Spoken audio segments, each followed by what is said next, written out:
Welcome back to another episode of Right Here in Mass. Joining me today is Nadine Paulo, who brings over 15 years of experience designing and leading transformative tours across the globe. With a deep expertise, passion, and personal touch to every journey she curates, she's guided thousands of guests through the heart of Europe and beyond through her company, the Solo Travel Collection, always with a knack for uncovering hidden gems far from the tourist crowds.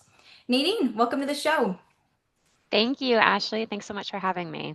I'm excited to have you on. I think it'll be so much fun to share about all things travel and you're highlighting your expertise and everything that you're doing at the Solo Travel Collection. And that's really where I'd love to start off with this episode is having you give an overview with our listeners about who you are and what you do. Yes, so Nadine Paulo, I founded the Solo Travel Collection a few years ago now, amidst of COVID actually, but I've been in travel what feels like my entire life. I've always kind of grown up around the travel industry in hotels, along tour operators and traveling with tour operators. So I started my career out as a tour guide through Europe, where I didn't necessarily know the languages of the countries I was visiting. And I had a crowd of 40 some odd people with me and kind of learned the ropes of the industry firsthand and the guest experience firsthand, guiding these groups through Europe. And over the years, I've worked with some of the larger tour operators in North America in developing premium and luxury tour itineraries for the kind of group operators as well as individual travelers. And over those years, I've learned so much from so many great mentors in the industry. And I also acknowledged and recognized a little bit of a gap for tour operators that were catering to women in their travels and their specific needs. So I looked to develop a product and a company that would support women specifically. Oh, I love that. And what was the moment that made you realize that you wanted to start your own company? If you remember what that moment was. A moment. Um, that's a hard one. I've always had a passion for, I think it's a compound of moments over time that you kind of have this light bulb go off to say, I could do that, or I'd like to do that a little differently, Mhm. or there's this big opportunity and I want to go after it because I think I can really deliver a quality product to the women who would need it. And over the years, from when I was in my early 20s, traveling alone or leading groups in Europe, I had so many women reaching out to me saying, which I always thought was kind of crazy that they would reach out to me and say, "You're so brave," or "I can't believe you're doing that," or "I can't believe you're there by yourself," or "How do you do that? How did you get started?" Mhm. So all of those questions kind of led me to think that it wasn't common knowledge what I was doing necessarily, and that I could potentially help other women feel the empowered feeling that I felt when I traveled. And I kind of used travel as a form of therapy and rejuvenation and renewal. And I'd love for women to feel that same feeling. So when I started the solo travel collection, I would say that was probably one of those key moments or compound moments over time where women would reach out to me kind of asking those questions. And so it sounds like women ultimately, and please correct me if I'm wrong, but they were just looking for almost like the confidence to go out and travel on their own and like also knowing that they were safe as well. Would you say that's right? Absolutely. So, two Mhm. of the key components of traveling with the Solo Travel Co. is that we offer both supportive group and community before the trip, during the trip, and after the trip. So, there can come a lot of anxiety pre trip, even when you're traveling with people that you do know. What are you going to expect? What food? What should you pack? Where do you get medicine in case you get sick? So, all of those questions that you're unsure of. And if you're traveling alone, it's really helpful to have a supportive network or community that is also kind of in the same boat as you, where you don't feel silly or uncomfortable asking those questions. So we deliver that. And then what's really great about our products and what we offer to women specifically is that our programs are created in a way that you also have time to explore on your own. So while we do have incredible curated hotels and amenities on site and programs and walking tours and experiences included, you always have time to individually explore. So it gives a bit of a well-paced tour where you can go out on your own a little bit. Maybe you've met a new friend on the tour and you want to go for, a orientation walk of Madrid with that new friend. You kind of have a little bit of a support network when you need it, and you also have that individual time to build your own confidence up in a new destination. Oh, absolutely. I love that. And so I know you mentioned that a big or a few big parts of about what you offer are the community before, during, and after, and then also the group programs and activities in addition to like the solo opportunities to go off and do stuff. But in addition to that, would you be able to give an overview of the products that you offer or what how women can really travel through the solo travel collection? Yes. So we primarily offer set departure dates and set itineraries for small groups of women traveling together. We're mostly in North America and Europe right now, but we are expanding to Asia and South America in the coming year, 2027. So right now, women are able to join one of our trips by visiting our website, exploring the itineraries that we offer to the destinations on that website, and reserving your spot there. And then we also offer individual traveler support. So if you, for example, see our Greece itinerary or a Portugal itinerary or the itinerary to the beautiful Tuscany behind me here, and you're not able to go on that departure date, we also offer the option to privatize that itinerary for your own departure dates and to kind of customize it a little bit to your own liking. So it really embodies that solo individual travel experience if you're looking to go on your own as well. And then we, of course, offer custom groups. So if you have a group of 10 women that are looking to go on a 50th birthday party to Bali, we can absolutely help you in getting there. Oh, amazing. And so exciting to hear that you're going to be adding new locations in the coming year. Yes, I know. I'm so excited. I One of the most transformative journeys for me was actually in Peru and hiking the Inca Trail, and I would love to share that experience with other women and also have that support. I wish I had more women in my group at the time because I was struggling to get up that 7-hour hike, but it's going to be a wonderful product to add to our portfolio. Have you been to South America yet, Ashley? No, I have not. Oh, well, we'll have to get you on that tour. Totally. And I'm curious to hear too, with all the locations that you offer, what made you want to specialize in those areas specifically? Like if you felt like you had really good knowledge of them, or I'm just curious to hear kind of how you picked those areas.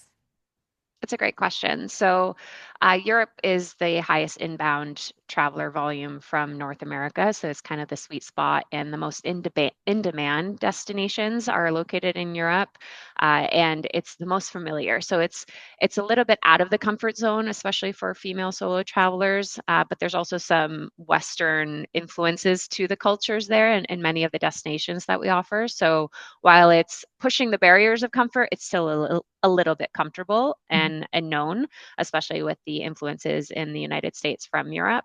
And immigration stories and all of that. So that was one reason of being. And then, second, is that I have extensive research and knowledge of Europe.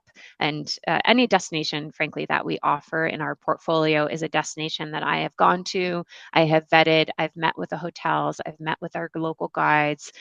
We make sure that it is safe, it's a quality driven experience, and our guests are going to have the best possible time. So it's not one of those kind of randomly pulled together itineraries. It's very thoughtfully decided on, making sure all the logistics make sense, and it's not kind of just done from a computer or via AI. It's really thoughtfully curated, and those special touches are added that you wouldn't even know to think of unless you've visited prior to. Totally. And with you, like carefully vetting and actually doing all these things and going to all these places yourself, that brings so much credibility to what you've curated and planned for your travelers. And it just shows that, like, you personally wouldn't be offering this trip if you didn't feel like it was a good opportunity because you've gone through it all. So I love that you really put your personal touch on that and make sure that you experience everything before offering it to your guests. Thank you. Especially for women traveling, I don't want to say this necessarily, but I feel like women have a very high standard Mhm. for what they invest in and what they dedicate their time to, because we're all multitasking, time management individuals that when you're choosing where to go, you really want to make sure that you have made the right decision with the right company. And there's so much out there to choose from that I feel if they can have a vote of confidence knowing that we've already gone to the destination, we've seen these places for them and made sure that they are getting the best value for their dollar, they're getting the most premium experience available, and and lastly, that they're going to go home with such memorable experiences. Definitely. And I'm curious to hear your perspective on why solo travel is such a good opportunity for women and perhaps any benefits or positive outcomes that might come from that compared to traveling with group. That's a great question. And a lot of our guests that come to travel on one of our journeys, they've tended to travel with other tour operators, maybe a larger group with 44 people of men and women. And it's such a different dynamic when you have just women traveling together.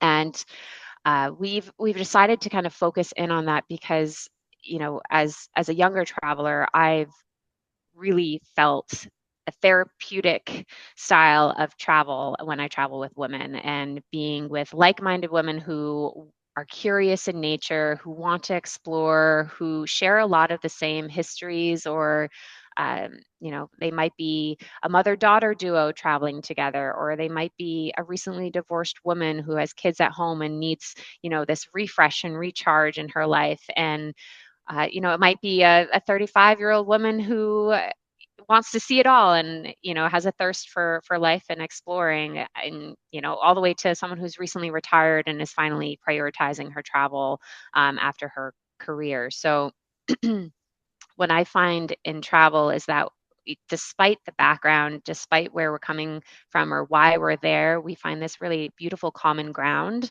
where travel acts as a form of therapy for them to recharge and renew, or discover things about themselves through connecting to the people in the group, the local culture, the people that we're visiting, the hotels, etc.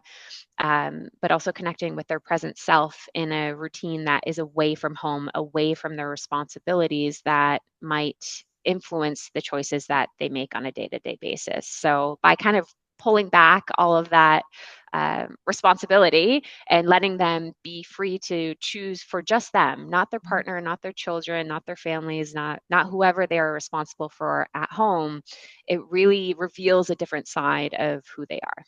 Oh, I love that. And I feel like one thing I always say is that whenever I'm like actively not working, that's always when I get my best ideas related to work. And so it sounds like same with travel is like it just gives you the headspace, the time, the creative opportunities to just be able to, like you said, think about what you want to do with your life moving forward. Maybe have think of a new career or just like get clarity around something you've been thinking about. I really love that you brought that up because I think it's such an important thing for every woman to experience is just to have that time and space to herself to support her in her life and whatever she's looking to do at that moment. What's that saying? Like your most creative moments come from boredom, like Yeah. just being present and not having to think about, okay, what comes next? Because we plan everything for you from point A to point Z on your tour. So you really don't have to think unless you want to think and, find a new restaurant or somewhere to go. But being present and just being with yourself and your personal thoughts breeds that creativity. So I think you're really onto something there. Yeah, totally. And I'm curious if you experienced this because I'm speaking from my own experience when I travel, but I feel like as women, we also have a very hard time shutting off, like kind of like setting those boundaries with ourselves because we're so focused on our other responsibilities back at home, whether it's work, family, whatever it might be. And so it can be difficult to disconnect when you are on a vacation like that. And so I'm curious if you have any advice around that or if that's something you've experienced with your guests and supported them with as they're on their journeys. Great question. I know that there is this up and coming trend about disconnecting while you're traveling, and there's, some opportunities for that, I think, on every tour, specifically when, you're out touring and you don't want to be on your phone looking down. You want to be looking out or walking with your head up so you can see all of the beautiful atmosphere and environments around you. What I do find is that the time difference actually naturally helps with disengaging from home. So, because usually our trips are, 6, 7, 8 hours time difference from East or West Coast, USA, that it naturally forces you to not be on the same time zone as that meeting or that call or whatnot. So you're a little bit more unreachable.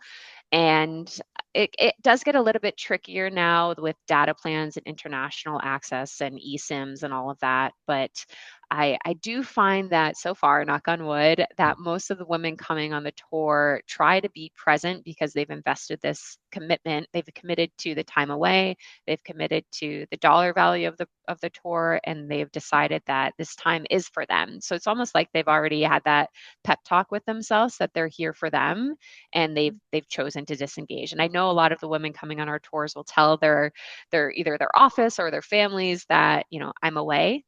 I'm unreachable.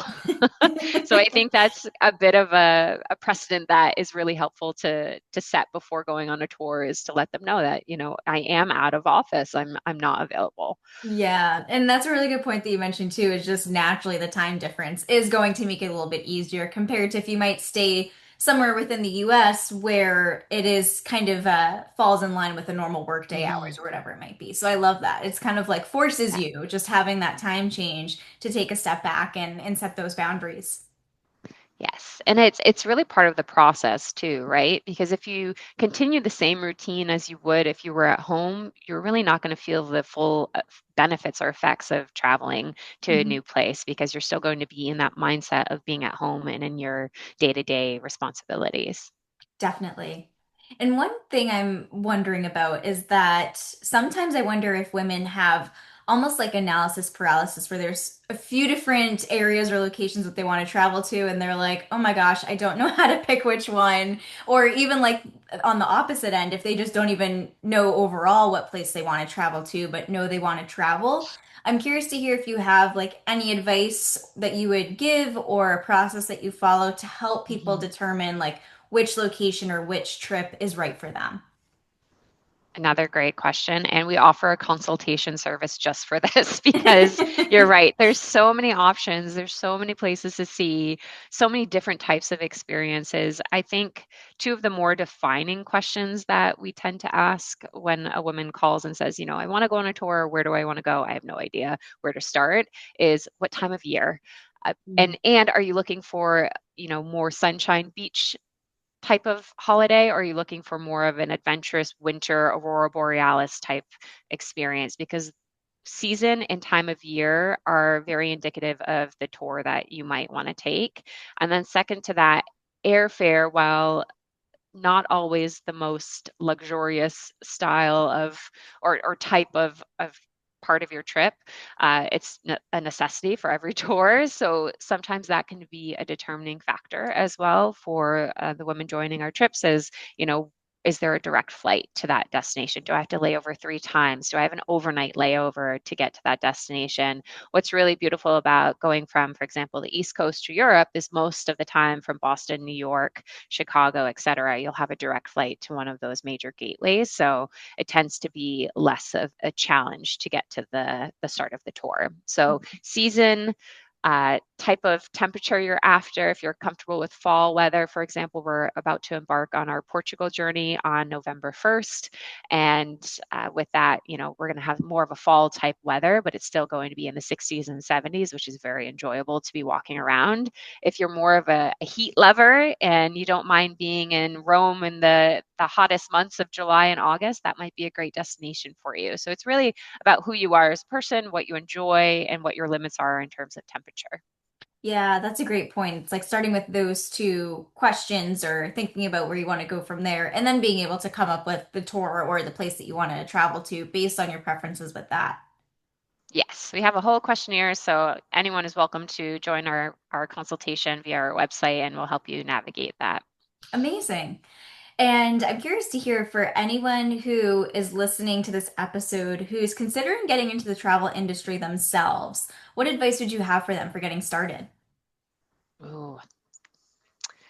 Work from the ground up, because the customer is going to be your number one, radar of how you're doing. Mhm. So I'd recommend connecting from the ground up in the sense of being guiding tours or being in Europe with them, being customer facing to start to understand what they're interested in, what they're looking for, how to react to certain situations, because in travel, it's such a dynamic environment and you can never truly forecast what's going to happen next based on so many different conditions and elements. So uh, I always recommend starting from the ground up, understanding the consumer first and foremost. And then there's so many avenues within travel that you can kind of focus in on, whether it's marketing or procurement and contracting or partnerships or, you finance.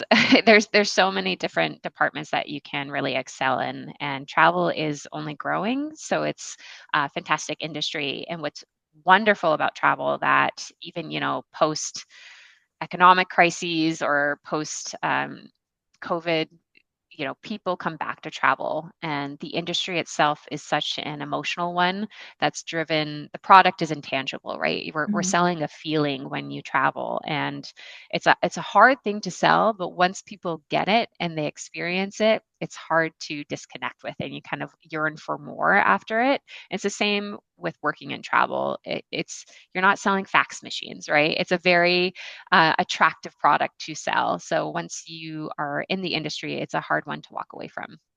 Yeah, that's a really good point. And with so many like new vendors you could be working with, like if a new resort pops up or you meet with like a new tour company, I'm curious to hear how you kind of like stay involved with all the changes that are coming to the industry and also just aware of like new vendors that might be starting and whatnot to partner with and everything else.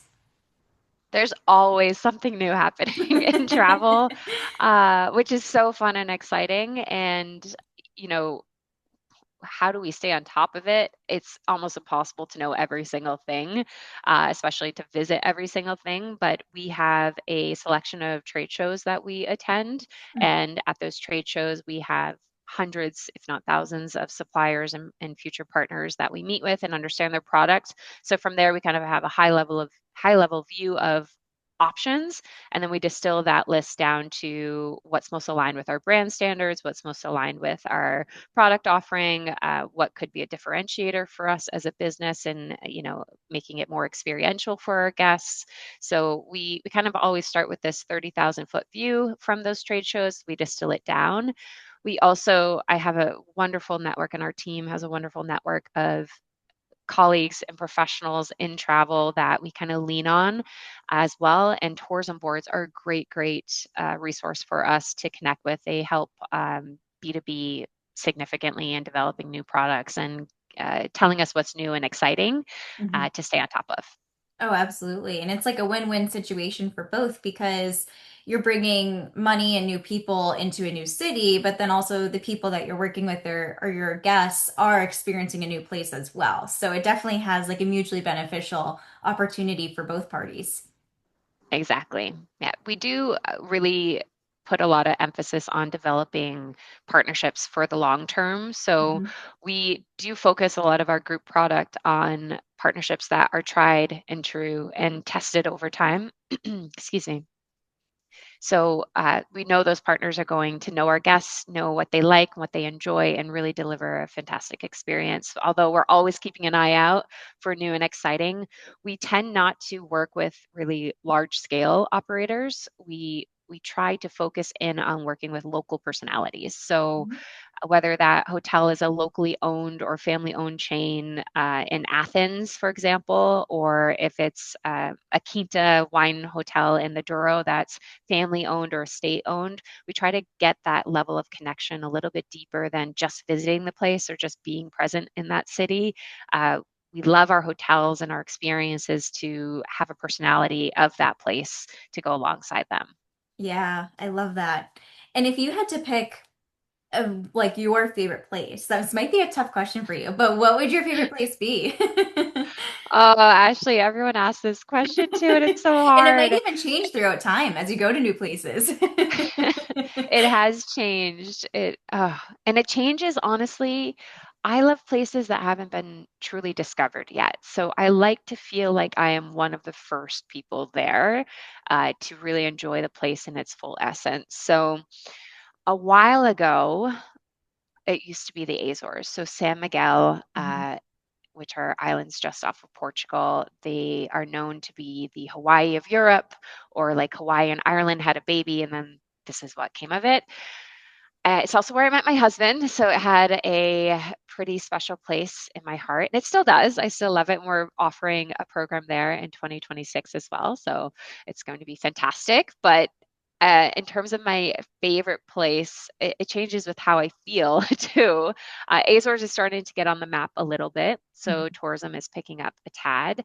I really have a special place still for Greenland. The tourism is low there. So you usually only have tours operating July and August of the year, and it's a pretty difficult place to get to. So it's special in that regard that you're getting off your ship, and there's no made in China shop. There's no tourism shops. There's what you see is the true existence of what's there. Mhm. But I do have to say, last year I went to Namibia, and that trip blew my mind, and we're so excited to be offering that in the coming years on our tours. And Namibia combines the one of the darkest places to see the stars and astrology, and it combines that with the Namibian desert, which are some of the oldest sand dunes, if not the oldest in the world. And it's just absolutely incredible because you also see the safari wildlife, and you get a combination of both. So a lot of people, when they go on safari, they think wildlife, and if you're not a true safari person and you're sitting on a safari vehicle for 5, 6 days, it's a lot of safari. So Mhm. Namibia kind of balances both the natural elements with the wildlife safaris. So I would say, okay, distilling all of that down, I'm going to go with Namibia right now as my favorite destination. Oh, I love it. And I'm also curious to hear, like, how do you distinguish your work travel from your pleasure travel? And if there really is like a line between the two, like, if you still appreciate travel personally because it's so ingrained in your work, or I'm curious to hear your like experience around that. Travel is always personal for me. Yeah. So even if it's for developing product for the solo travel collection, if we're in destination and we're meeting with hotels or suppliers, the people we meet are our friends in those destinations. So it never truly feels like work. And on the flip side of that, it never truly feels like a vacation when we're unplugged and visiting somewhere personally, because we're always thinking about, oh, how cool would this be if someone else saw it? Or how could we show, a group of women this experience safely? So our minds are always on, but it's not a labor to be on. It's a joy. So it's never work and it's never pleasure. Right down the middle. Yeah. I love it. And now bringing things back here to Massachusetts, one of my Mm. favorite questions to ask our guests is what their favorite local businesses are to support. So I'm curious to hear what yours might be. I wrote three down actually to make sure I didn't forget anybody, because I, so one of the favorite things that we always include on every tour is connecting to the local destination through food. Mhm. Culinary, right? And it could be anything from a food truck to a cafe to a market to a Michelin star restaurant. So I truly love doing that whenever I go to a place. And whenever I'm in Westport, Massachusetts, there are three places that I tend to frequent often. So you might see me there if you go. But one of which is Farm and Coast Market in Padenarum.